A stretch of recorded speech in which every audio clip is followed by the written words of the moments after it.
Capítulo 5. Períodos de sequidão. No capítulo 4, tocamos no assunto dos intervalos de sequidão. Se você está empenhado a seguir em direção às regiões espirituais descritas nestes primeiros capítulos, precisa perceber que o esperam tempos de sequidão. Seria sábio continuarmos um pouco mais neste assunto. Querido leitor, você precisa compreender que Deus tem somente um desejo.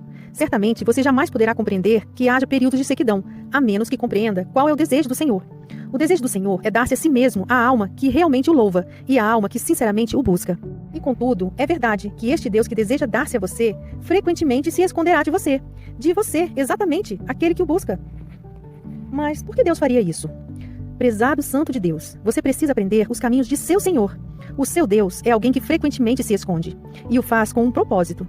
Qual? Seu propósito é despertar você de sua inércia espiritual. Seu propósito em afastar-se de você é provocá-lo para que você o busque. O Senhor Jesus está procurando, por toda parte, aquele cristão que permanecerá fiel e amoroso, mesmo quando ele se retirar. Se o Senhor acha uma alma assim fiel, recompensa-a quando retorna. Rama sobre esse fiel abundante bondade e ternos cuidados de amor. Eis aqui, pois, algo que você deve entender. Você terá tempos de aridez espiritual. É parte do caminho do Senhor. Mas o fato de que você terá intervalos de aridez não é o problema. A questão importante é, o que você fará em tempos de sequidão? Neste ponto, você aprende algo sobre suas tendências naturais. Será coisa natural para você, durante o tempo de aridez, tentar provar seu amor ao Senhor. Durante o tempo espiritualmente seco, você verá que tentará provar ao Senhor a sua fidelidade para com Ele. E o fará exercitando suas forças. Inconscientemente, você esperará por tal esforço próprio para persuadi-lo a voltar mais depressa. Não, querido cristão, creia-me, este não é o modo de responder a seu Senhor em ocasiões de aridez. Que fará você, então? Deve esperar o retorno do seu amado com amor paciente. Una a autonegação e humilhação ao amor. Embora o Senhor se esconda, permaneça constantemente diante dele. Aí, diante dele, derrame seu amor sobre ele, apaixonadamente e, contudo, eu acrescentaria, sempre serenamente. Gaste tempo com ele em adoração e em respeitoso silêncio. Ao esperar pelo Senhor desse modo, você lhe demonstrará que é somente a Ele que você procura. Veja, assim, você estará demonstrando que o que faz com que você o ame não é gozo egoísta recebido da sua presença. Você lhe demonstrará que não é o prazer que você experimenta que o motiva, mas sim o seu amor. Há uma citação dos apócrifos que fala desses tempos de aridez, que diz: não seja impaciente em tempos de aridez e trevas. Permita as mudanças e demoras das consolações de Deus. Aproxime-se dele e espere nele, pacientemente, de modo que sua vida possa ser estimulada e renovada. Assim, querido filho do Senhor, seja paciente na oração durante os períodos de aridez e sequidão. Deixe-me fazer-lhe uma pergunta. Que tal se o Senhor pedir a você que gaste toda a sua vida esperando que ele retorne a você? Como você se conduziria se este fosse o quinhão que o Senhor lhe desse por todo o resto de sua vida? Que faria você? Faça isto. Espere nele em um espírito de humildade, em um espírito de abandono, com alegria e resignação. Gaste sua vida na maravilhosa espécie de oração que mencionei no capítulo 4. Vá para diante dele, silenciosa e calmamente, recolhendo sua mente à sua presença, mesmo que sua presença se desvaneça de você. Ao fazer essas coisas, acompanhe-as com rogos de tristeza, amor lamentoso e expressões de saudade pela volta de seu amado. Desejo assegurar-lhe que, se você se conduzir deste modo, agradará sobremaneira o coração de Deus. Tal atitude compeli-lo-á a voltar mais depressa do que o fará qualquer outra coisa. Capítulo 7. Abandono e sofrimento. Gostaria de continuar a falar com você a respeito do abandono, mas neste capítulo vamos ver como tal consagração nos afeta quando o sofrimento chega às nossas vidas. Você precisa ser paciente em todo o sofrimento que Deus lhe manda. Se o seu amor ao Senhor é puro, você o amará tanto no Calvário como no Monte Tabor, que é o Monte da Transfiguração. O Senhor Jesus amou a seu Pai no Monte Tabor, onde foi transfigurado, mas não o amou menos no Calvário, onde foi crucificado. Certamente, então, você deveria amar o Senhor do mesmo modo no Calvário, pois este aconteceu de modo a permitir que ele fizesse a maior demonstração de seu amor. É possível que você venha a cometer um engano a respeito do seu abandono ao Senhor, na espera e expectativa contínua de ser acariciado, amado e espiritualmente abençoado por Ele. Você, que se tem dado ao Senhor durante algum tempo favorável, por favor, tome nota disto. Se você se entregou a Ele para ser abençoado e amado, não poderá, de repente, tomar de volta sua vida em outra ocasião, quando estiver para ser crucificado. E também não achará qualquer conforto vindo do homem quando você for colocado na cruz. Qualquer conforto que lhe venha quando estiver conhecendo a cruz, virá do Senhor. Você precisa aprender a amar a cruz. Aquele que não ama a cruz, não ama as coisas de Deus. Mateus 16, 23. É impossível para você, verdadeiramente, amar o Senhor sem amar a cruz. O crente que ama a cruz acha que mesmo as coisas mais amargas que atravessam seu caminho são doces. A Escritura diz: a alma faminta, todo amargo é doce. Provérbios 27, 7. Quanto deseja você ter fome de Deus? Você terá fome de Deus e o achará, na mesma proporção em que tem fome da cruz. Eis aqui um verdadeiro princípio espiritual que o Senhor não negará. Deus nos dá a cruz, e então a cruz nos dá Deus. Como você pode ver, agora saímos da prática de um certo tempo separado para oração, movemos-nos para uma área que envolve toda a experiência do crente. Digamos aqui e agora, você poderá ficar certo de que lhe veio um avanço espiritual interior quando houver em sua vida um verdadeiro progresso ao conhecer a experiência da cruz. Abandono a Cristo e a experiência da cruz vão de mãos dadas. Como você enfrentará então o sofrimento? Ou, pondo as coisas de outra maneira, como você responderá à operação de Deus em sua vida através da cruz? Deve responder assim: logo que algo lhe sobrevém na forma de sofrimento, nesse exato momento se levanta uma resistência natural, em algum lugar dentro de você. Quando isso acontecer, entregue-se imediatamente a Deus. Aceite o que lhe sobreveio. Nesse momento, renda-se a Ele com um sacrifício. Assim procedendo, você fará, ocasionalmente, uma maravilhosa descoberta, que é esta: quando a cruz chega à sua vida, ela não será nem de perto tão pesada como você temia antes que fosse. Receba-a como vinda de Deus, não importando o que seja. Desse modo, o fardo é muito leve. Por que a cruz é muito mais leve quando é assim recebida? Porque você a desejou e já se acostumou a aceitar tudo que vem da mão do Senhor. Não compreenda mal estas palavras. Não lhe descrevi um método de escapar da cruz. Mesmo que você se abandone completamente ao Senhor e que se resigne inteiramente ao sofrimento, isto não evitará que sinta o peso da cruz. Se você não sentir a cruz, então não sofreu.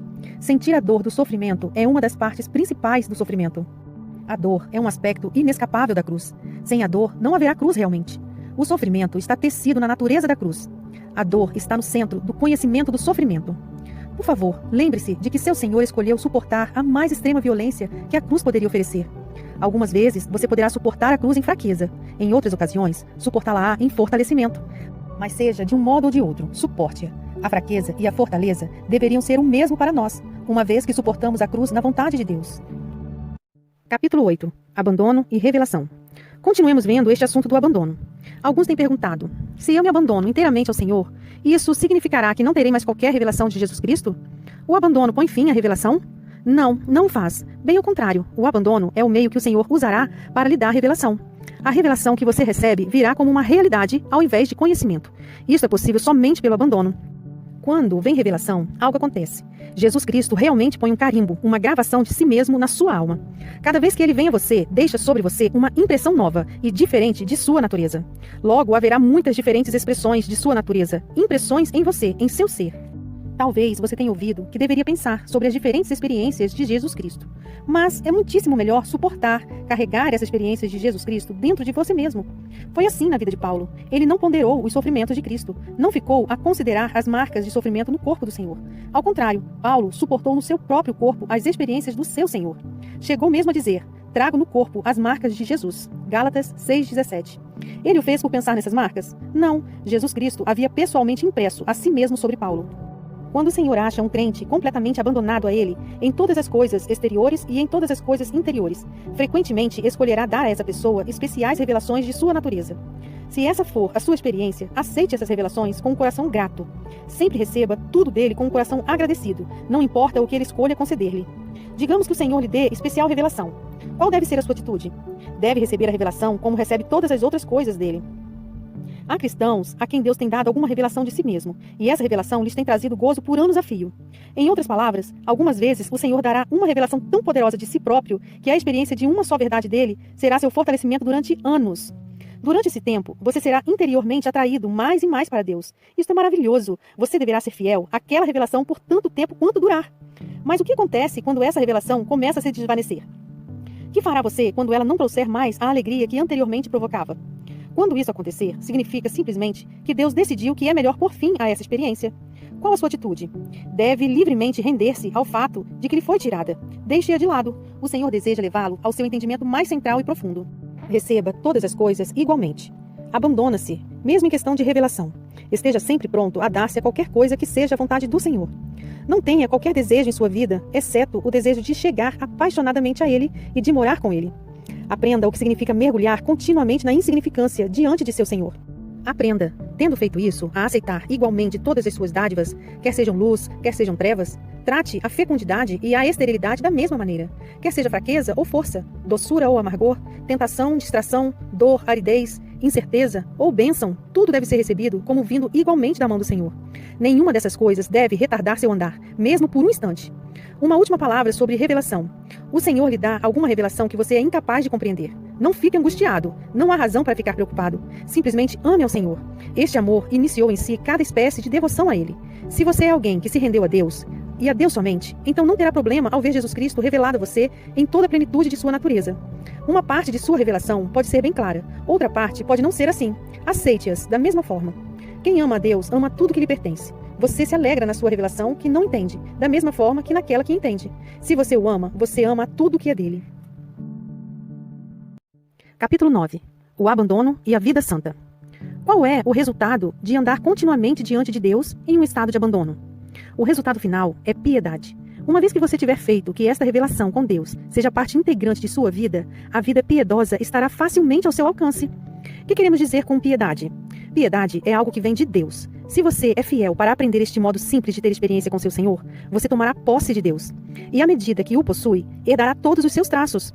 Isto é piedade. Quanto mais possui a Deus, mais é feita a sua semelhança. Mas deve ser uma piedade que brota do seu interior. Se não é do profundo, do seu interior, é apenas uma máscara. A mera aparência exterior de piedade é tão somente mutável como uma veste. Mas quando a piedade é produzida em você, pela vida que está profundamente dentro de você, então essa piedade é real, duradoura e genuína essência do Senhor. Toda formosura é a filha do rei no interior do palácio. Salmo 45:13. Como então se obtém a piedade? O cristão que aprendeu a abandonar-se a Jesus Cristo e anda numa vida de abandono a Ele, pratica piedade em alto grau. Mas você nunca ouvira tal pessoa declarar que possui qualquer espiritualidade especial. Por quê? Porque esse cristão tornou-se completamente unido com Deus. É o Senhor mesmo que está liderando esse crente, nesta que é realmente integral prática da piedade. O Senhor tem muito ciúme de qualquer que se abandona completamente a Ele. Não permite que tal crente tenha quaisquer prazeres fora dele. É o abandono a única coisa necessária para conduzir-nos à piedade? Não. Mas se você se torna fiel em seguir o que foi dito até aqui, a piedade virá. Mas não se esqueça de que o sofrimento está incluído na experiência do abandono. É o fogo do sofrimento que produzirá o ouro da piedade. Não seja temeroso de que você não desejará andar por este caminho. No nível de experiência da qual fala agora, há fome de sofrimento. Tais cristãos queimam de amor pelo Senhor. De fato, se lhes fosse permitido seguir seus próprios desejos, iriam se colocar sob um enorme peso de disciplina e até mesmo de excessiva autonegação. Quando tal amor queima dentro do coração de um crente, ele não pensa em mais nada senão em como agradar seu amado Senhor. Começa por negar a si mesmo. Não, muito mais ainda, em amor com o Senhor, esquece mesmo completamente de si próprio. À medida que cresce o seu amor pelo Senhor, cresce também sua aversão à vida do seu eu. Que você possa aprender este caminho. Oh, se este modo simples de orar, esta simples experiência de Cristo Jesus, fosse adquirida por todos os filhos do Senhor, toda a igreja de Deus seria facilmente restaurada. Este modo de orar, esta simples relação com o Senhor, é conveniente e própria para todos. É adequada ao insensível e ignorante, tanto como ao bem instruído e refinado. Esta oração, esta experiência, que começa tão simplesmente, tem como seu acabamento um amor completamente rendido ao Senhor. Somente uma coisa é exigida: amor. Ame e então faça o que quiser. É quando você nem mesmo desejará aquelas coisas que possam ofender aquele a quem você ama. Capítulo 10. Portas adentro. No último capítulo, concluímos por dizer que o cristão que está em pleno amor com o Senhor nem mesmo desejará as coisas que possam ofender o objeto de sua afeição. Vou adiante, afirmando que somente com pleno abandono é possível alcançar total vitória em submeter os sentidos e os desejos. Por que é assim? De fato, a razão é muito óbvia. Primeiramente e antes de tudo, você precisa entender as operações de suas partes mais interiores. De onde os seus 5 sentidos retiram sua vida e energia? Da sua alma. É a sua alma que dá vida e energia aos 5 sentidos. E quando seus sentidos se despertam, eles em troca estimulam seus desejos. Como podemos falar de uma vitória completa sobre os 5 sentidos e sobre as paixões que se estimulam através deles? Se o seu corpo estivesse morto, você não estaria capacitado a sentir e certamente você não teria qualquer desejo. Por quê? Por que o corpo não teria qualquer desejo? Porque estaria desligado da alma. Deste modo, deixe-me repetir, seus sentimentos e sentidos retiram seu poder da alma. Os cristãos têm procurado muitos meios para superar seus desejos. Talvez o mais comum seja a disciplina e a autonegação. Mas não importa quão severa seja sua autonegação, pois ela nunca conquista completamente os seus sentidos. Não, a autonegação não é a resposta. Mesmo quando parece que funcionou, o que ela fez foi apenas mudar a expressão exterior daqueles desejos. Quando você trata com as exterioridades, o que realmente você está fazendo é dirigir sua alma para mais longe, ao exterior de seu espírito. Quanto mais sua alma é focalizada nas coisas exteriores, mais é afastada do seu centro e do seu lugar de repouso.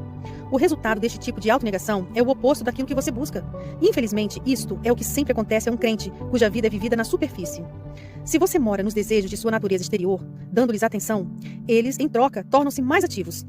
Ao invés de serem submetidos, ganham mais e mais poder. Podemos concluir de tudo isso que, embora a autonegação possa, de fato, enfraquecer o corpo, nunca pode diminuir a força dos seus sentidos. Então, qual é a sua esperança? Há somente um meio de conquistar seus 5 sentidos. É pelo recolhimento interior. Ou, para colocar de outro modo, o único caminho para conquistar seus 5 sentidos é voltar sua alma completamente para dentro, para seu espírito, para aí ter um Deus presente. Sua alma deve voltar toda a sua atenção e energia para dentro, não para fora. Para dentro, para Cristo, não para fora, para os sentidos. Quando sua alma se volta para dentro, ela realmente se separa de seus sentidos externos.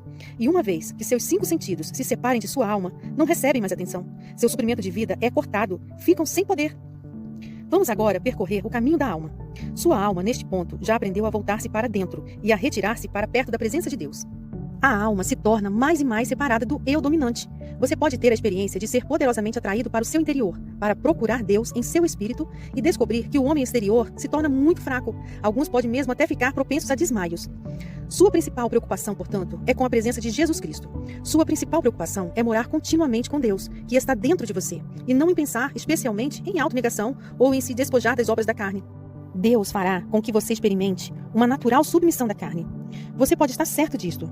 O cristão que fielmente abandonou-se ao Senhor, breve descobrirá que também se apegou a um Deus que não descansará, até que ele tenha submetido a si tudo desse cristão. Seu Senhor porá à morte tudo que em sua vida precisa morrer. Que será de você então? Tudo o que você precisa fazer é permanecer firme em dar sua maior atenção a Deus.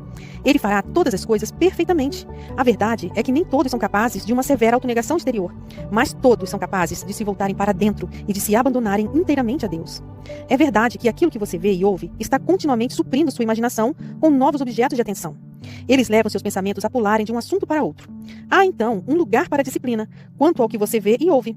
Mas esteja em paz. Deus lhe ensinará sobre tudo isso. Tudo o que você precisa fazer é seguir o seu espírito. 2 grandes vantagens lhe advirão se proceder do modo indicado neste capítulo. Primeiramente, e antes de tudo, retirando-se de objetos exteriores, você chegará mais e mais perto de Deus. Quanto mais perto dele, mais receberá de sua natureza. Quanto mais receber de sua natureza, mais você se apegará ao seu poder sustentador. A segunda coisa é, quanto mais perto você chegar de seu Senhor, mais longe ficará do pecado.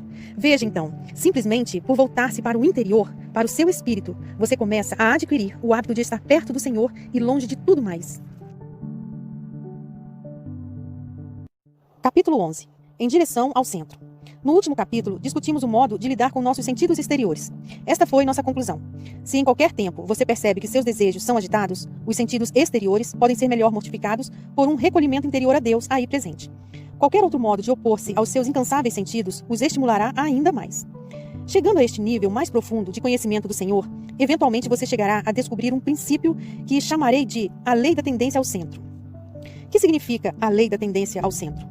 À medida que você continua mantendo sua alma nas áreas mais profundas de seu ser, descobrirá que Deus tem uma qualidade atrativa magnética. Seu Deus é como um imã. O Senhor atrai você mais e mais em direção a Ele próprio. A sua próxima observação é esta. À medida que você é movido para o centro, o Senhor também o purifica de todas as coisas que não são dele. Isto é ilustrado pela natureza. Observe o oceano. A água no oceano começa a evaporar-se. Então, o vapor começa a se mover em direção ao sol. Quando o vapor deixa a terra, está cheio de impurezas. Entretanto, à medida que se eleva, torna-se mais refinado e purificado. O que faz o vapor? Nada, simplesmente permanece passivo. A purificação tem um lugar enquanto ele se eleva em direção ao céu. Há uma diferença entre sua alma e o vapor. Embora o vapor de água possa somente ser passivo, você, ao contrário, tem o privilégio de cooperar voluntariamente com o Senhor, enquanto ele o atrai inteiramente para si. Quando sua alma se voltou inteiramente para Deus, o Deus que habita dentro do seu espírito, você achará fácil manter-se voltado para dentro.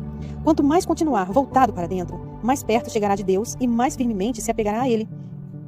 Naturalmente, quanto mais perto de Deus for atraído, mais será afastado das atividades do homem natural. O homem natural, é claro, muito se opõe a esta atração interior para Deus. Não obstante, chegará um ponto em que você, finalmente, será firmado em se voltar para dentro. Desse ponto em diante, será natural para você o viver diante do Senhor. No passado, era natural para você o viver na superfície de seu ser. Agora, será hábito viver no centro de seu ser, onde seu Senhor habita. Permita-me relembrar-lhe de que você é como um vapor d'água a subir no céu. Não deve pensar que pode provocar tudo isso exercitando seus esforços. A única coisa que você pode fazer realmente, a única coisa que você poderia tentar fazer, é manter-se em retirada das coisas externas. Mantenha-se afastado dos objetos externos e voltado para dentro, para seu espírito. Há muito pouco que você possa fazer alguma vez, mas isso você pode fazer. Sim, você é capaz de cooperar nisso com a graça divina. Além disso, todavia, você nada mais tem a fazer se não continuar firmemente agarrado ao seu Senhor. No início desta aventura, tudo isso pode parecer algo difícil para você, mas esteja seguro de que esta espécie de caminhada para dentro se torna muito fácil. Você avançará espiritualmente de modo muito natural e sem esforço. Repito, isso acontece porque Deus tem uma atração magnética. Ele está dentro de você, sempre a atraí-lo para Ele mesmo. Você pode ver este princípio operando nos elementos naturais. O centro de qualquer coisa sempre exerce uma força muito poderosa de atração. O fato é ainda mais evidente na esfera do espírito. De um lado, há uma força de atração no centro de seu ser. É poderosa e irresistível. De outro lado, há também uma tendência muito poderosa em cada homem para ser unido ao seu centro. O centro não está apenas atraindo o objeto desde a superfície, mas também o próprio objeto tende em direção ao seu centro. E à medida que você é aperfeiçoado em Cristo, esta tendência de ser atraído para dentro, para o Senhor, se torna mais forte e mais ativa. O que pode atrasar o processo desta tendência ao centro? Somente algum obstáculo que se coloque entre o objeto exterior, que é você, e o ímã interior, que é Cristo. Logo que qualquer coisa se volta para o seu centro, irá depressa para lá, a menos que seja obstruída. Tome, por exemplo, uma pedra. Quando você a solta de sua mão, o que faz ela? Imediatamente cai sobre a terra de onde foi tirada. A pedra retorna à sua fonte original. O mesmo é verdadeiro da água ou do fogo. Sempre procuram retornar ao seu centro. Sua alma, assim que começa a voltar-se interiormente, é colocada sob essa mesma lei de tendência ao centro. Ela também cai gradualmente em direção ao seu próprio centro, que é Deus. A alma não necessita de qualquer outra força para atraí-la além do peso do amor. Quanto mais passivo e sereno você permanece, mais rapidamente avançará em direção a Deus. Quanto mais livre você estiver de exercitar seus próprios esforços, mais rapidamente você se moverá em direção ao seu Senhor.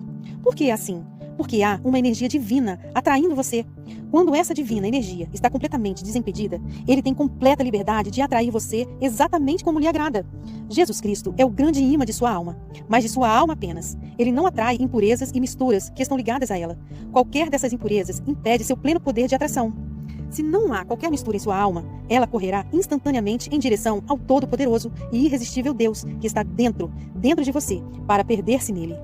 Mas, se você está sobrecarregado por muitas pessoas materiais ou qualquer outra coisa, essa atração é grandemente obstruída. Muitos cristãos se apossam de alguma porção deste mundo ou de alguma parte do eu, com tal força que gastam toda a sua vida realizando apenas o progresso de uma lesma em direção ao seu centro. Graças a Deus, às vezes o seu Senhor, por causa de seu ilimitado amor, golpeia o fardo, violentamente, tirando-o de sua mão. É então que você percebe o quanto tem sido impedido e mantido atrasado. Querido cristão, permita somente que tudo caia. Como? Simplesmente retire suas mãos do eu. Retire suas mãos de todas as outras pessoas e coisas. Claro, isso é um pouco sacrificial. Pode até mesmo ser chamado de crucificação. Mas você ficará maravilhado ao perceber que há somente um pequeno espaço entre seu sacrifício e sua ressurreição. É adequado que sua alma se torne tão completamente passiva? Alguns parecem sentir que, de acordo com o que disse, exige-se que a alma se torne morta como um objeto inanimado, antes que Deus tenha sua vontade feita nela. Realmente, é o oposto que é o verdadeiro. O principal elemento da alma é a vontade, e a alma precisa querer tornar-se neutra e passiva, esperando inteiramente em Deus. Você pode perceber que esta condição de total passividade, este estado de inatividade e de espera em Deus, é realmente a mais alta atividade da vontade? Ouça sua alma quando ela diz: estou querendo com todo o poder de meu ser que o desejo de Deus seja cumprido dentro de mim. Estou querendo estar aqui, cessando toda a minha atividade e desistindo de todo o meu poder, de modo que Deus possa realizar seu desejo de possuir-me inteiramente. Quando a alma faz isso, realmente exercita a ação mais alta possível da vontade, a divina vontade. Portanto, querido leitor, dê toda a sua atenção a aprender como voltar-se para dentro e como morar em seu espírito. Não se desencoraje por quaisquer dificuldades que você possa ter encontrado até aqui. Em breve, Deus lhe dará graça abundante, e tudo isso será fácil. Acrescentarei somente uma admoestação. Você deve permanecer fiel e humildemente retirar seu coração de distrações e ocupações exteriores. Forme o hábito de continuamente voltar-se para Deus, que é o seu centro, com um amor sereno e eterno.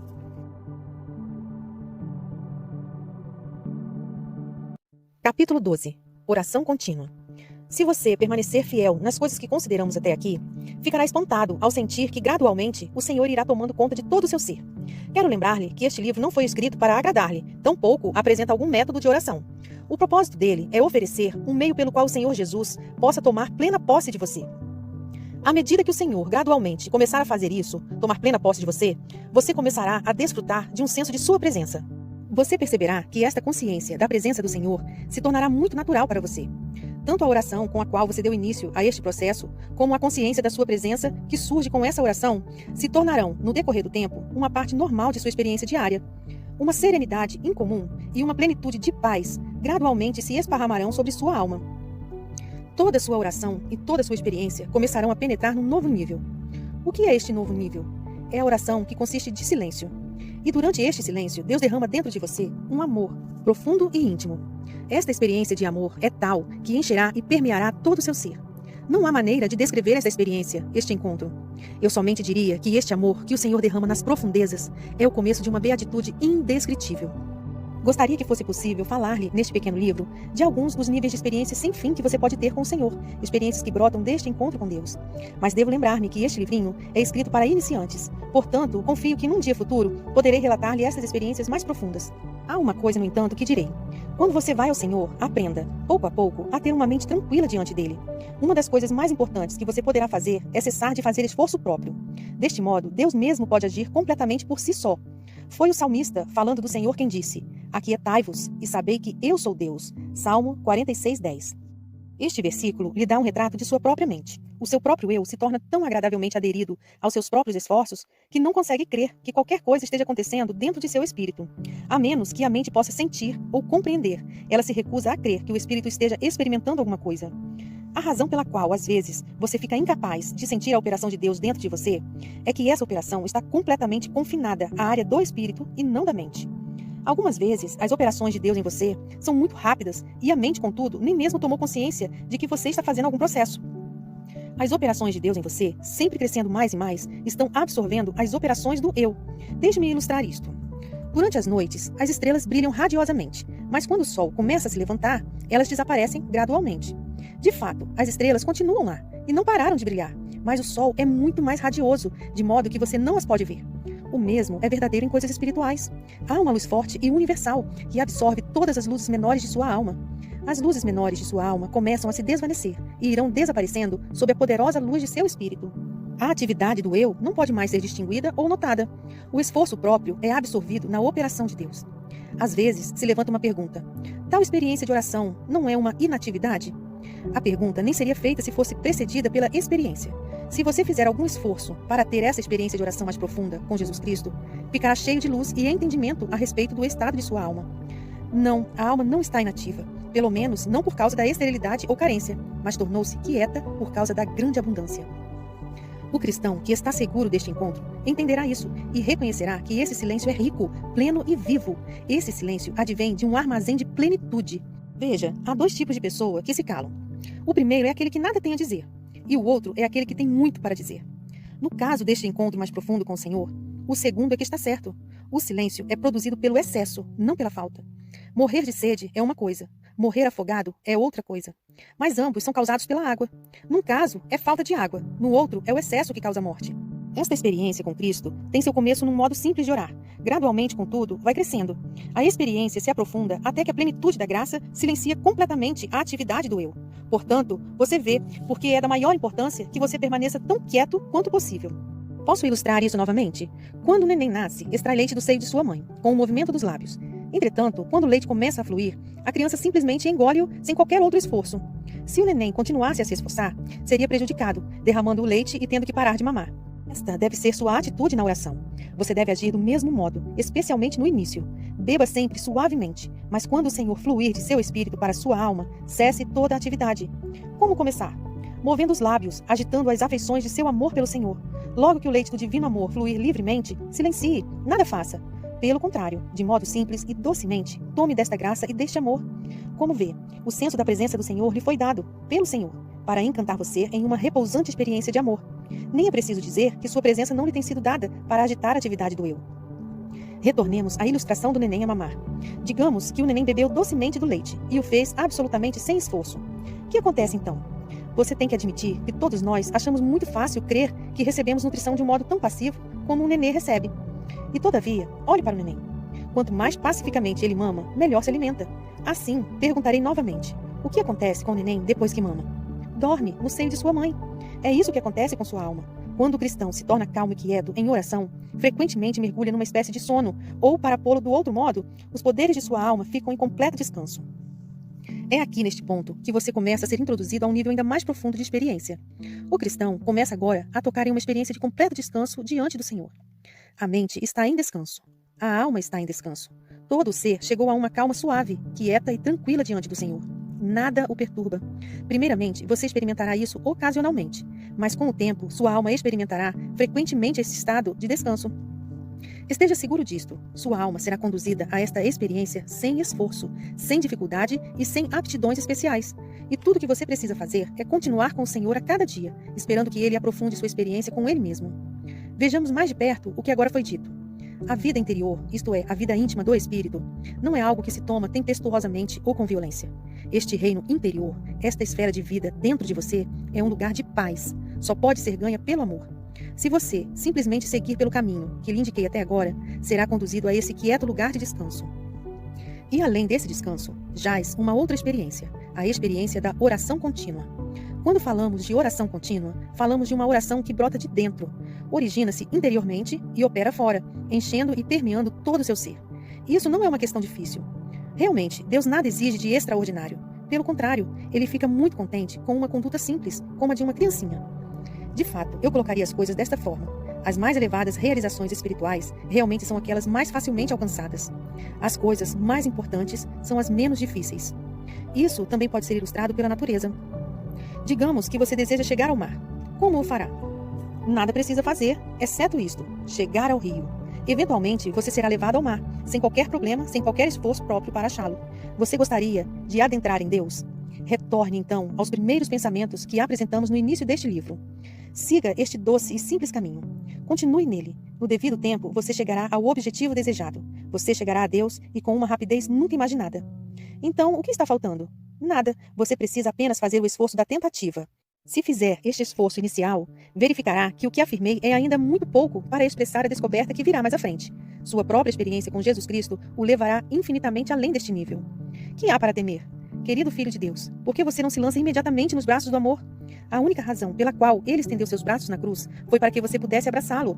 Diga-me, que possível risco você corre por abandonar-se completamente a ele? O Senhor não o desapontará, isto é, a menos que deseje conferir-lhe maior abundância do que você jamais imaginou. Entretanto, aqueles que esperam todas essas coisas do Senhor, através do esforço próprio, ouvirão a repreensão do Senhor. Na tua longa viagem te cansas, mas não dizes, é em vão. Isaías 57:10.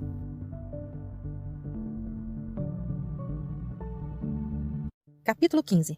Uma nova visão da confissão de pecados.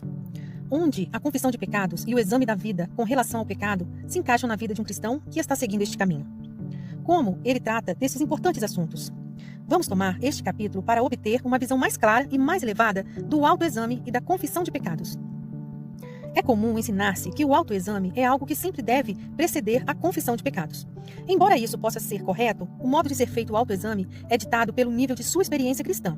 Recomendaria ao cristão, cuja condição espiritual tem realmente avançado ao estágio descrito nos capítulos precedentes, que ao ir ao Senhor para tratar do pecado e da confissão, faça isto. Coloque toda a sua alma aberta diante de Deus. Você pode ficar certo de que o Senhor não falhará em iluminá-lo quanto ao seu pecado. O Senhor brilhará como uma luz em você, e através de sua iluminação, Ele permitirá que você veja a natureza de todas as suas faltas. Você pode dizer que quando esta luz radiosa, que é o próprio Cristo, brilha sobre você, você está sob exame. Uma vez que é o seu Senhor que está fazendo isso, e ninguém mais, você simplesmente deveria permanecer em paz e calmo diante dele, enquanto ele conduz tal descoberta de você. Dependa do Senhor, não de você mesmo, para expor seu pecado e mostrar-lhe a extensão dele. Por favor, entenda este fato. Não é a sua diligência, não é o seu autoexame que o iluminará quanto ao pecado. Ao contrário, Deus é quem faz toda a revelação. Veja, se você tenta ser quem faz o exame, há uma boa probabilidade de que enganará a si próprio. Você nunca permitirá realmente a si mesmo ver sua verdadeira condição. Este é o simples fato sobre a natureza de seu amor próprio. Isaías 5:20 diz, ai dos que ao mal chamam bem e ao bem mal. Ah, mas não é assim quando vamos ao Senhor. Ele pode ser tão íntegro, tão exato e tão exigente. Aí, diante dele, você está completamente exposto ao sol da justiça. Seus divinos raios de luz fazem com que suas menores faltas sejam visíveis. A maneira adequada de lidar com o pecado se torna bem evidente. Você precisa abandonar-se nas mãos de Deus, tanto no exame do eu como na confissão de pecados. O cristão não inicia sua experiência espiritual com o Senhor nesse nível que eu estou descrevendo. Ele pode, através da oração de simplicidade, chegar a este nível no correr do tempo. Uma vez que você tenha estabelecido tal relação com seu Senhor, logo descobrirá que nenhuma falta sua escapa à reprovação de Deus. Por exemplo, logo que você comete um pecado, imediatamente é acusado por um certo sentido interior. Será uma espécie de profunda e interior combustão, uma sensível confusão. Veja, todas as coisas são expostas sob o penetrante olhar de seu Senhor. Ele não permitirá que qualquer pecado fique escondido ou dissimulado. Quanto a você, quando o Senhor já estabeleceu firmemente esta relação, sentirá que Ele o descobriu tão completamente que cada vez que sua luz é focalizada sobre o pecado em sua vida, você tem somente uma direção. Tudo que você pode fazer é voltar-se simplesmente para Ele e suportar toda a dor e correção que Ele lhe inflija. Continue nesta experiência com seu Senhor. Depois de um período de tempo experimentando o Senhor deste modo, Ele se tornará mais e mais o constante examinador de sua alma. Não vai ser você a examinar-se, nem o será por alguns intervalos. Será o Senhor constantemente. Se você permanecer fiel e render-se ao Senhor desta maneira, virá a perceber que a luz divina do seu Senhor pode realmente revelar seu coração muito mais efetivamente do que todos os seus esforços o poderiam. Vamos um pouco mais além agora e consideremos a confissão de pecados. Há, esperando você, um entendimento mais elevado e uma experiência mais alta de confissão e arrependimento. Estando você verdadeiramente desejoso de andar por estes caminhos, deve estar consciente de algo a respeito da confissão de pecados, que geralmente é mal compreendido.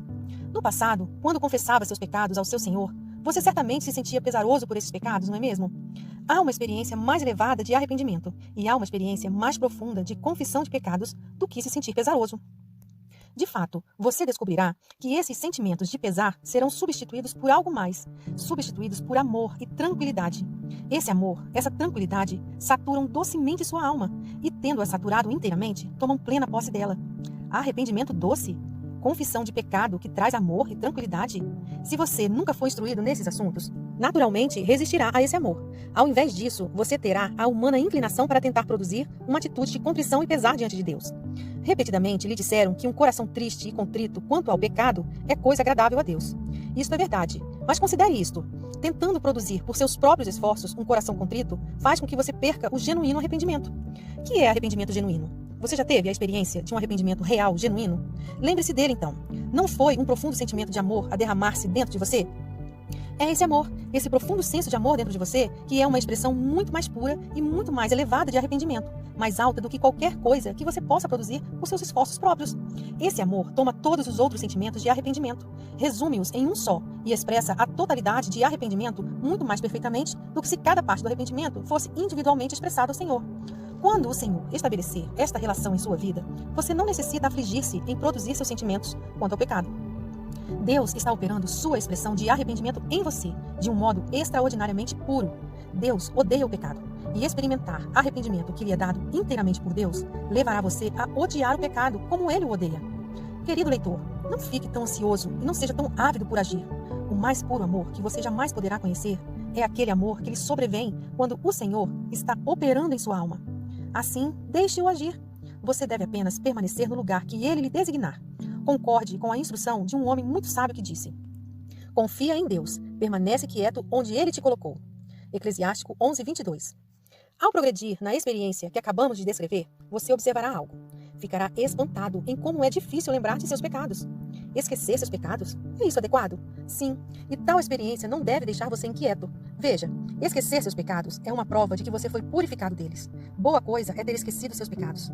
O melhor é esquecer qualquer coisa que lhe diga respeito, de modo que você se lembre somente de Deus. Tenha em mente que aquilo que lhe foi apresentado neste capítulo é uma experiência mais alta de confissão e uma experiência mais profunda de arrependimento. Contudo, você pode estar absolutamente certo de que ao experimentar o Senhor deste modo, Ele não permitirá que seus pecados fiquem encobertos. Por outro lado, se for você que fizer a descoberta deles, muito ainda ficará oculto. Mas isso não acontece quando é o Senhor que o examina. Diferentemente de você, Ele trará à luz todas as suas faltas. Portanto, deixe o seu exame para Deus fazer. Você verá que seu coração será muito mais revelado do que se houvesse tentado fazê-lo por seus próprios esforços. Querido leitor, isso deve ficar bem claro. Estas instruções não se aplicam à vida cristã no nível de experiência em que a alma ainda está em estado de atividade. Estas instruções não são para a alma que ainda está ativa. Nesse nível de experiência, é totalmente certo e necessário que a alma se exercite no trato do pecado. A alma de um cristão se exercita em proporção ao seu avanço espiritual. Quanto mais a alma avança para o seu centro, isto é, quanto mais se afasta da superfície, menos ela se exercita. Isso é verdadeiro em se tratando da confissão de pecados e também em todos os outros envolvimentos da vida. Para chegar a esse nível mais avançado, eu o exorto, não importa quais sejam as circunstâncias, a começar a sua ida ao Senhor por uma espera simples e quieta diante dele. Assim fazendo, você lhe permitirá agir livremente dentro de você. Ele jamais pode ser bem recebido do que por ele próprio.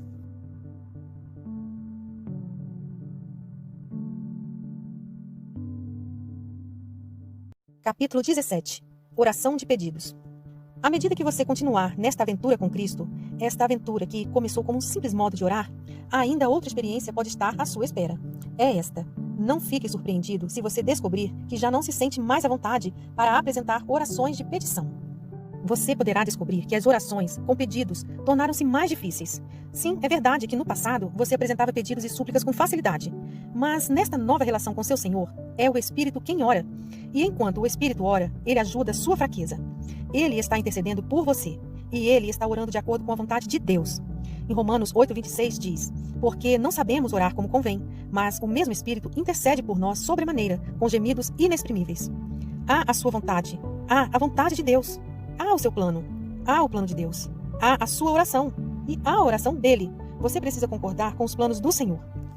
Ele tira de você todas as suas próprias operações, de modo que as dele possam ser colocadas no lugar das suas. Portanto, renda-se. Deixe Deus fazer o que quiser em você. Em suas orações, isto é, naquilo que ele ora, está também a vontade dele. Deixe-o orar. Desista de suas próprias orações. Sim, você tem uma vontade. Sim, você tem desejos e pedidos. Todavia, deixe o Senhor ter a vontade e desejo que estão nas orações que ele a faça. Mas este relacionamento fica ainda mais profundo, a fim de que Deus tenha aquilo que se encontra em suas orações. Você que ora precisa desistir de sua fixação a tudo o mais. Isso significa que você deve viver uma vida na qual não há nada que você deseje. Não se fixe a nada, não importa quão bom algo pareça ser.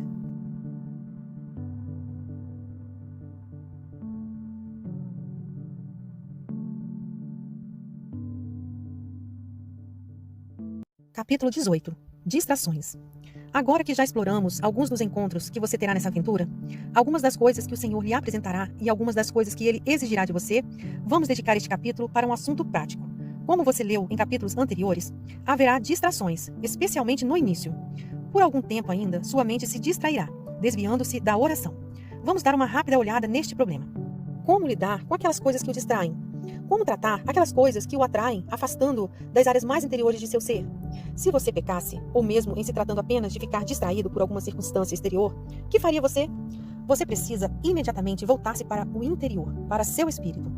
Uma vez que você tenha se afastado de Deus, precisa agora retornar a Ele, tão depressa quanto possível. Aí, uma vez mais com Ele, receba qualquer disciplina que Ele lhe inflija. Mas eis aqui uma coisa com a qual você deve ser muito cuidadoso. Não fique perturbado, porque sua mente andou vagueando. Sempre cuide para não ficar ansioso por causa de suas faltas. Antes de tudo, saiba que a ansiedade somente agita sua alma e o distrai ainda mais, levando-o às coisas exteriores. Em segundo lugar, sua ansiedade realmente brotou de uma raiz secreta de orgulho, e o que de fato você está experimentando é o amor próprio, a apreciação de seu próprio valor. Para colocar em outras palavras, você simplesmente está ferido e perturbado ao ver como você realmente é. Se o Senhor for tão misericordioso a ponto de dar-lhe do verdadeiro espírito de sua humildade, você não ficará surpreendido com suas faltas, seus fracassos ou mesmo com sua natureza básica. Quanto mais claramente você vir seu verdadeiro eu, mais claro também verá quão miserável é, realmente, a natureza do eu. E mais, você abandonará todo o seu ser a Deus. Vendo que tem desesperada necessidade dele, você caminhará em direção a uma relação mais íntima com ele. Este é o caminho no qual você caminhará, como o Senhor mesmo disse, em Salmos 32:8. Instruir-te-ei e te ensinarei o caminho que deves seguir, e sob minhas vistas te darei conselho. Capítulo 19. Tentação. Tentações, assim como as distrações, são um problema maior que você encontrará no início de sua aventura para Deus. Seja muito cuidadoso em sua atitude para com elas. Se você tentar lutar diretamente com tais tentações, você somente as fortalecerá. E no processo desta luta, sua alma será afastada de sua relação íntima com o Senhor. Veja, uma relação aproximada, íntima, com Cristo, deveria ser sempre o único propósito de sua alma. Portanto, quando você for tentado no que diz respeito ao pecado ou às distrações exteriores, não importa o tempo, não importa o lugar, nem a provocação. Simplesmente afaste-se desse pecado. E ao virar as costas ao pecado, chegue mais perto de seu Senhor. É assim, bem simples. O que faz a criancinha quando vê algo que a atemoriza ou a confunde? Ela não encara nem tenta lutar contra o que a ameaça. De fato, dificilmente olhará para a coisa que a atemoriza. Antes, correrá rapidamente para os braços de sua mãe. Aí, nesses braços, estará salva. Exatamente da mesma forma, você deveria dar as costas aos perigos da tentação e correr para seu Deus. Em Salmos 46:5 diz: Deus está no meio dela, jamais será abalada. Deus a ajudará desde antemanhã. Você e eu somos muito fracos. Em nosso melhor, ainda somos muito fracos. Se você, em sua fraqueza, tentar atacar seus inimigos, frequentemente será ferido. Também, seguidamente, se encontrará derrotado. Há outro caminho. Em ocasiões de tentações e de distrações, permaneça pela fé na simples presença de Jesus Cristo. Você encontrará imediato suprimento de força. Este foi o recurso e sustento de Davi. Salmos 16, 8 e 9 diz: O Senhor tenho sempre a minha presença. Estando Ele à minha direita, não serei abalado. Alegra-se, pois, o meu coração e o meu espírito exulta. Até o meu corpo repousará seguro. E no livro de Êxodo diz: O Senhor pelejará por vós, e vós vos calareis. Êxodos 14, 14. Capítulo 21. Silêncio nas profundezas. Consideremos agora a parte que o silêncio ocupa em nossa progressiva experiência de Cristo, pois ele tem um grande papel na experiência do Senhor em um nível mais profundo. Às vezes, certas pessoas ouvem a expressão, a oração de silêncio, e concluem que o papel da alma neste modo de orar é de estupidez, morte e inatividade. É claro que não é assim. De fato, a alma tem uma função mais alta e mais extensa do que na oração falada. Como isso é possível? A alma pode estar ativa e ainda assim completamente silenciosa. Isto porque é o Senhor mesmo quem move a alma. A alma age em resposta ao mover de seu espírito. Romanos 8,14 diz: Pois todos os que são guiados pelo Espírito de Deus são filhos de Deus. Portanto, envolver-se na oração de silêncio não significa que você cessa de toda ação. Ao contrário, significa que sua alma age pelo mover do seu espírito. Talvez Ezequiel nos ajude nisto. Ele teve uma visão de rodas. Essas rodas que viu tinham o Espírito com elas. Para onde quer que o Espírito fosse, para aí iam elas também. Se o Espírito parava, paravam as rodas. Se o Espírito subia da terra aos céus, as rodas subiam juntamente com ele.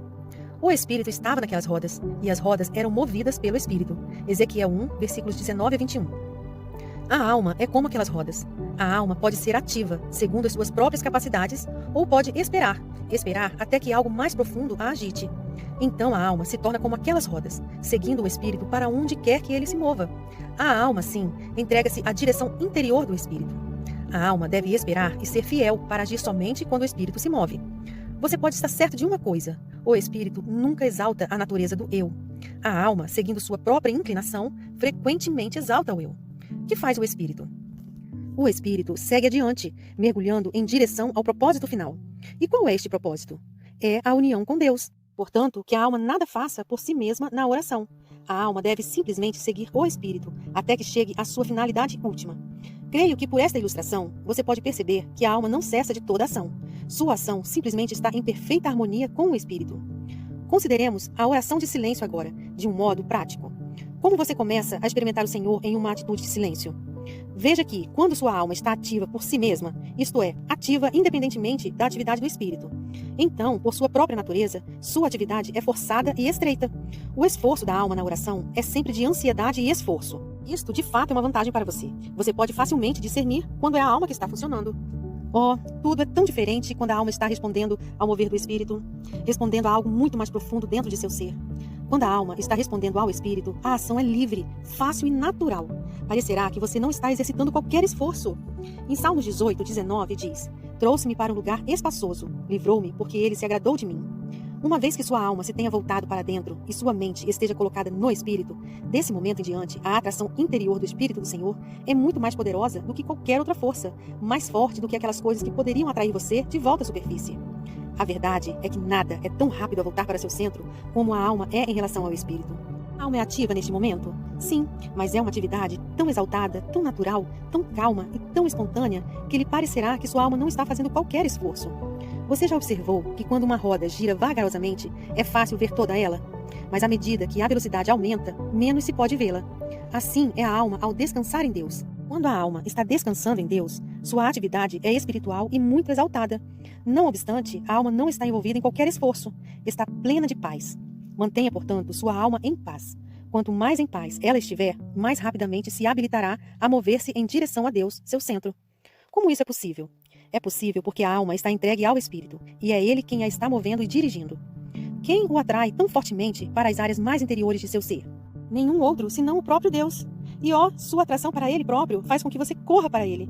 A jovem do livro de Cantares entendeu isso, pois disse: Leva-me após ti, apressemo-nos. Cantares 1:4. Atrai-me para ti mesmo, ó meu divino centro, pelas fontes secretas de minha existência, e todas as minhas forças e sentidos te seguirão. O Senhor é muito simples em sua atração. Esta sua atração é tanto uma unção para curar, como um perfume para cativar você para Ele. A donzela, nos Cantares, diz: suave é o aroma dos teus ungüentos. Cantares 1:3. Senhor, tu nos atrais pela fragrância de teu próprio ser e nos puxas para dentro de ti mesmo tão profundamente.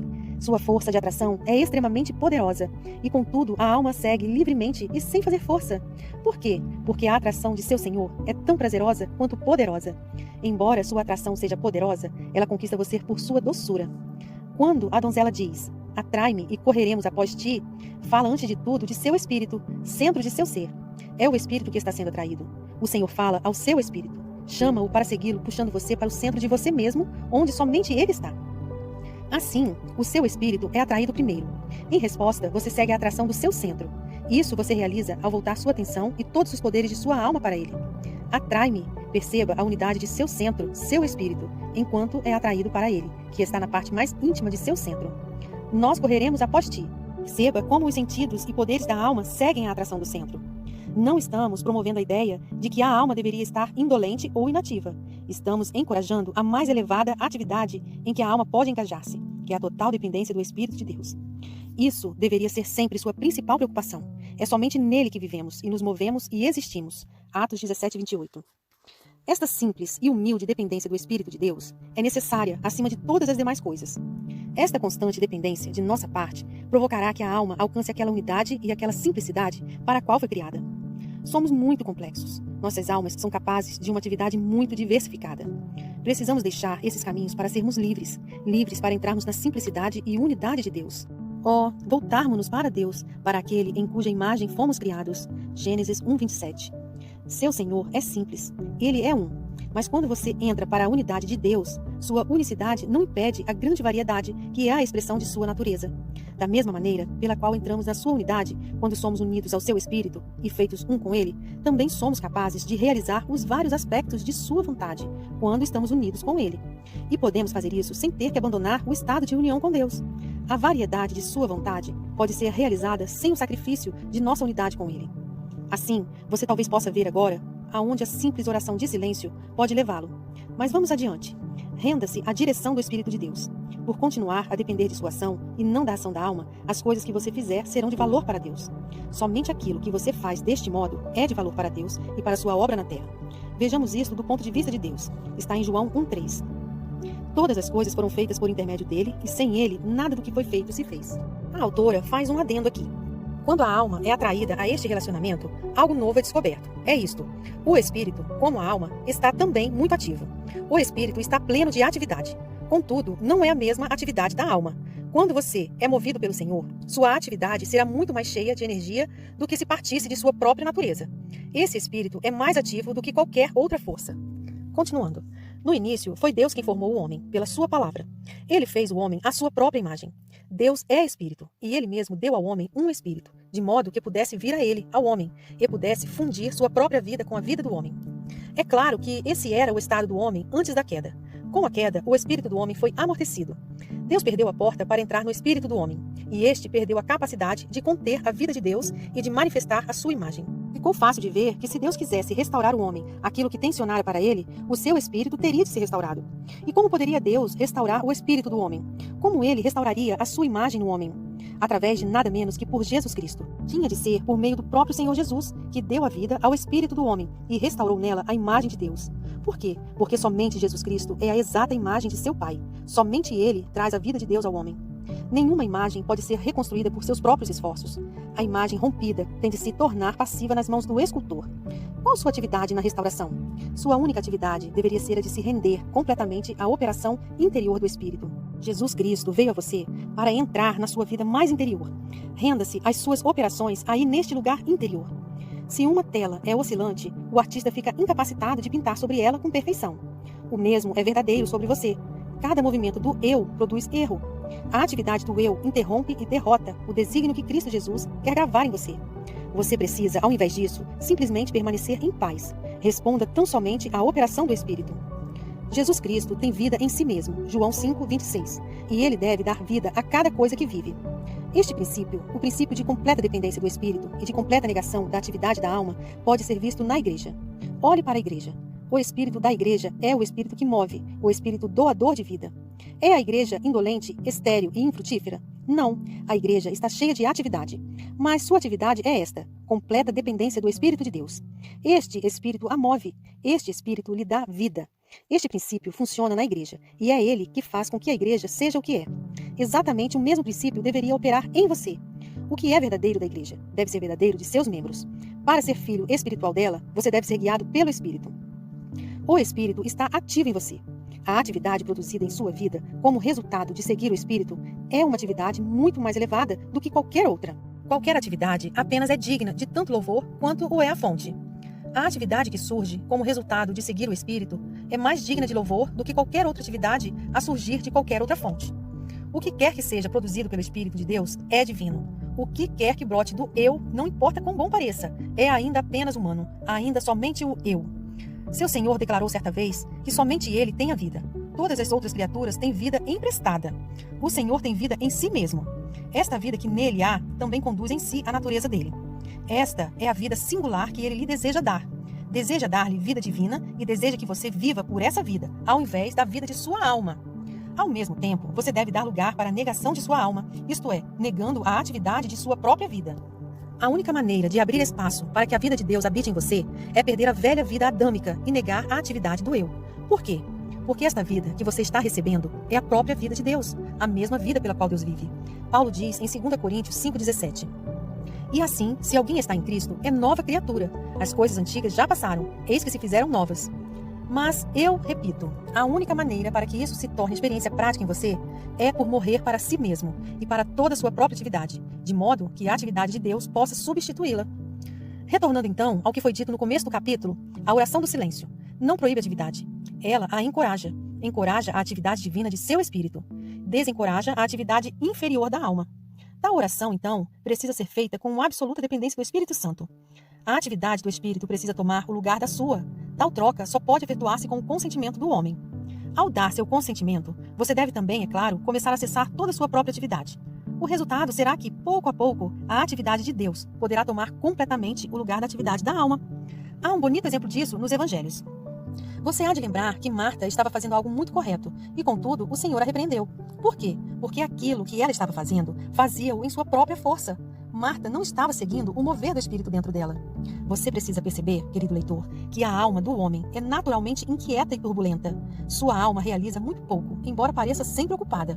O Senhor disse a Marta: andas inquieta e te preocupas com muitas coisas. Entretanto, pouco é necessário, ou mesmo uma só coisa. Maria, pois, escolheu a boa parte, e esta não lhe será tirada. Lucas 10, 41, 42.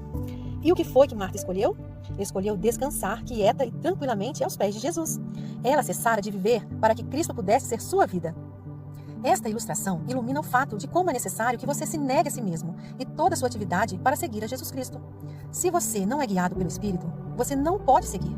Quando a vida dele entra na sua vida deve ser colocada de lado. Paulo afirma em 1 Coríntios 6,17: mas aquele que se une ao Senhor é um espírito com ele. Davi certa vez disse como era bom estar junto ao Senhor e colocar nele a sua confiança, em Salmo 73, versículo 28. O que significa estar junto a Deus? Estar junto a Deus é de fato o começo da união. Começamos este capítulo falando da oração de silêncio. Depois, fomos adiante, falando sobre a alma seguindo o Espírito em perfeita harmonia. Agora, chegamos à experiência final e mais profunda com Deus. A experiência cristã culminante, que é a união com Deus. A experiência de união com Deus nos vem em 4 estágios: seu começo, seu progresso, sua realização e sua consumação. Falaremos sobre a experiência de união no capítulo final deste livro. A experiência de união começa bem simplesmente, quando nasce em você a aspiração por Deus. Quando se dá isso? Quando a alma começa a voltar-se interiormente para a vida do Espírito. Quando a alma começa a cair sob a atração poderosa e magnética desse Espírito. Neste momento, o desejo honesto por união com Deus nasceu. Uma vez que sua alma tenha começado a voltar-se para o interior, para o Espírito, ela se move para mais e mais perto de Deus. Isso é o progresso em direção à união. Finalmente, a alma é um espírito com ele. E então, finalmente, que a alma, que andou errante tão longe de Deus, retorna novamente ao lugar para o qual ela foi criada. Você precisa entrar nesta experiência. Por quê? Porque este é o propósito de toda a operação de Deus em você. Romanos 8,9 diz: e se alguém não tem o Espírito de Cristo, esse tal não é dele. Para você ser completamente de Cristo, deve ser cheio de seu Espírito e esvaziado da vida do próprio eu. Paulo fala de como é necessário ser deste Espírito, em Romanos 8,14. Pois todos os que são guiados pelo Espírito de Deus são filhos de Deus. Há um Espírito, e o Espírito que nos torna filhos de Deus é o mesmo Espírito que faz a profunda operação de Deus dentro de nós. Romanos 8,15 diz: porque não recebestes o espírito de escravidão para viverdes outra vez atemorizados, mas recebestes o espírito de adoção, baseados no qual clamamos, Abba, Pai. Quem é esse espírito que opera em você? Ele não é outro senão o Espírito de Jesus Cristo. Através desse Espírito, somos feitos participantes da sua adoção. O próprio Espírito testifica com o nosso Espírito que somos filhos de Deus. Romanos 8,16. Quando você se rende à direção deste maravilhoso Espírito, você sente dentro de si que é um filho de Deus. Mais ainda, receberá a alegria adicional de receber não o espírito de escravidão, mas o espírito de liberdade, da liberdade de filho de Deus. Romanos 8,15. Espere firmemente que esta seja a realização do seu caminhar. Descobrirá que você é capaz de agir livre e facilmente, e mesmo assim também o fará com fortaleza e segurança. A operação do Espírito profunda em você deve ser a fonte de toda a sua atividade. Deixe-me repetir. Toda atividade, tanto a que é visível e superficial, como aquela que está escondida e é interior, precisa surgir da operação do Espírito. Paulo ilustra isso na Epístola aos Romanos. Mostra-nos nossa ignorância até no que pedimos. Declara que é o Espírito quem deve orar. Em Romanos 8,26 diz: também o Espírito, semelhantemente, nos assiste em nossa fraqueza, porque não sabemos orar como convém, mas o mesmo Espírito intercede por nós, sobremaneira, com gemidos inexprimíveis. Isto está bastante claro. Não sabemos o que necessitamos. Não sabemos como orar pelas coisas que necessitamos. De fato, nós não sabemos como orar. Ah, mas o que vive dentro de nós sabe o que e como orar. Aquele a quem você se deu sabe todas as coisas. Se isto é a verdade, não deveria você permitir que ele derrame seus gemidos inexprimíveis a seu favor? Você não pode estar sempre seguro sobre suas próprias orações. Mas, o Espírito é sempre ouvido quando ele ora. O Senhor Jesus disse ao seu Pai: eu sei que sempre me ouves. João 11,42. Segue-se que, se você livremente permite que o Espírito ore e interceda no lugar de suas orações, então as orações que ele ora de dentro de você serão ouvidas, sempre. É isto uma certeza? Ouça as palavras de Paulo, aquele habilidoso da vida interior. Romanos 8,27. E aquele que sonda os corações sabe qual é a mente do Espírito, porque segundo a vontade de Deus é que ele intercede pelos santos. O Espírito procura somente aquilo que é da vontade de Deus. Finalmente, aqui está alguém que se abandonou totalmente à vontade de Deus. O Espírito manifesta em oração somente aquilo que é da vontade de Deus. A vontade de Deus é que você seja salvo. Sua vontade é que você seja perfeito. Portanto, o Espírito está intercedendo em você por tudo que é necessário à sua perfeição. Se o Espírito é plenamente capaz de cuidar de todas as suas necessidades, por que você se sobrecarregaria com cuidados desnecessários?